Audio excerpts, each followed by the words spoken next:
Hey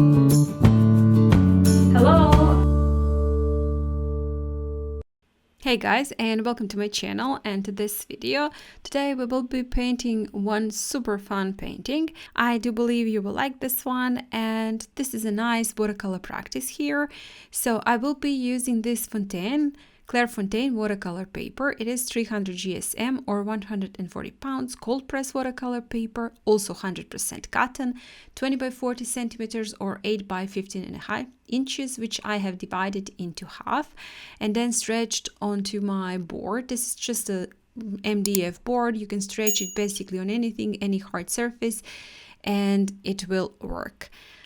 Also, I used the masking tape to glue it on top of that MDF board, and I will also be using this small sheet of paper, that is from that block of paper you can get for office, just to use as a stencil. And I have cut one part of it to make the rectangular shape of an old vintage photo, which I will then use as a stencil to cut the masking tape and to glue onto my watercolor paper and mask that part of the paper.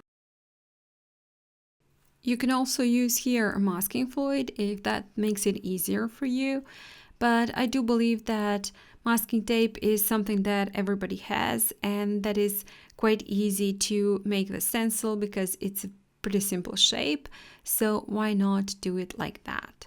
And right now I'm just looking for the composition, how it would look nicely.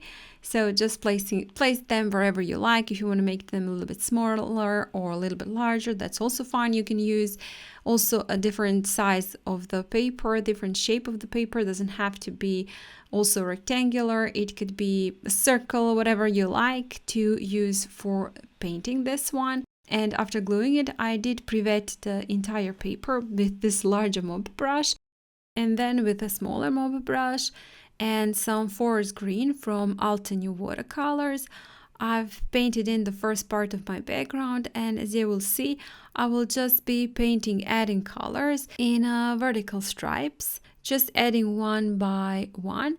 And I don't want them to be one even wash, so I'm also splattering some color, splattering some clean water, adding a little bit more of the pigment, just to make that background looking a little bit textured and not boring, just a couple of straight lines.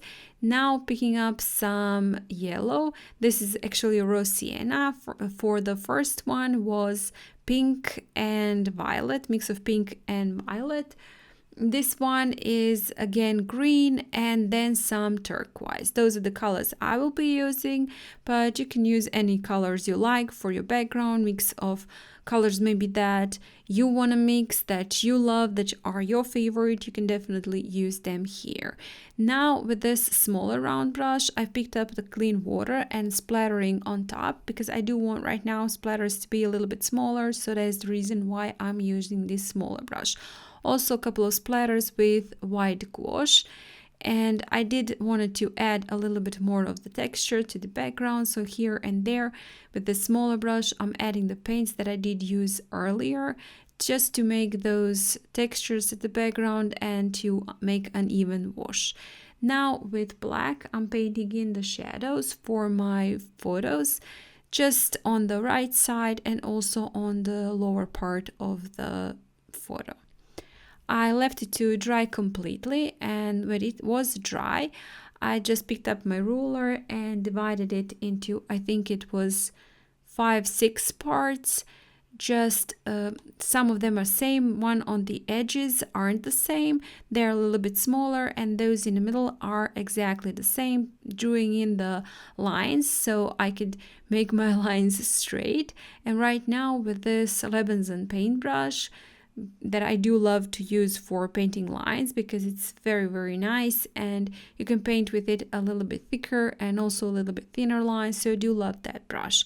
I've painted in on top of those lines that I did draw, and then with a very light wash and a very light pressure, I'm just adding it a little bit more of the texture to my boards, because I do want them to look as though they are wooden boards.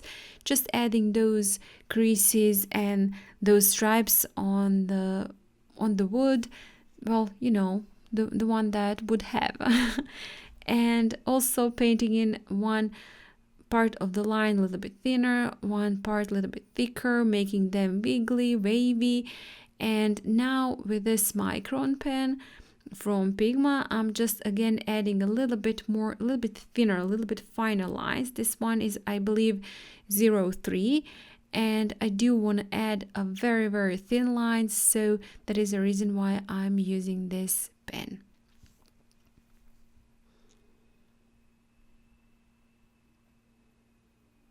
If you don't have a liner, if you don't have a ink pen, you can of course use your brush and watercolors to do this. That's also fine.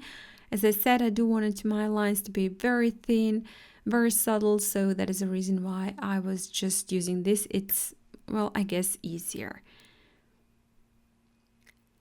After finishing with that, I did want to add a little bit more of the texture, a little bit more paints, pigment here and there. So just picking up the paint straight from my palette and adding it on top of my previous layer. And when I do add it, I pick up just the clean water and soften the edges because I don't want harsh edges. So that is the reason why I also do that. You can see adding me some paint and then rinsing my brush and softening the edges. A little bit more splatters with white gouache on top, again for a little bit more texture, because you know I do love splatters. You can definitely skip this part, but I do love splatters, so I always like to add them.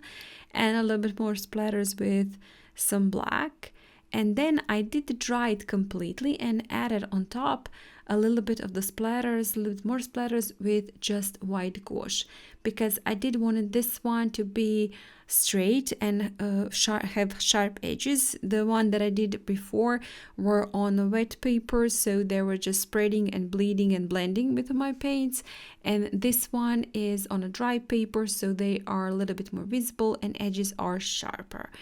Now remove that masking tape, and just wanted to add, to make the distinction between those couple of photos, I just added the shadows on the side of the photos, the one that are on top. Just again, as I said, to make them look like they are three squares, three rectangular shapes. Right now I have cut some black paper from collage into squares, 3 squares, and the one that are on top of those two, I did cut the edges to make it look as though it is on top.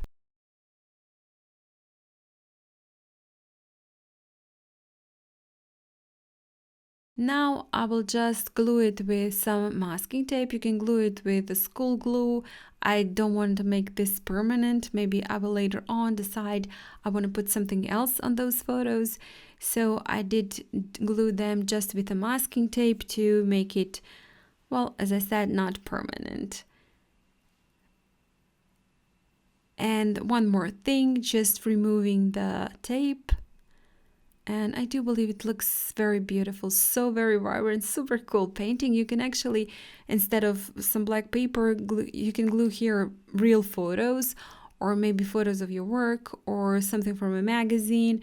Whatever you like, you can definitely glue instead of those black squares. And then I decided just to pick up those letters from wood chips and write art.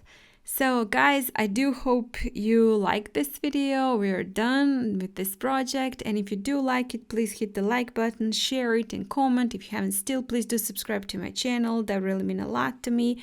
Maybe consider joining my channel. That's that join next to the subscribe. I really love that. And again, thank you so much for watching, and I hope I'll see you next time. Bye.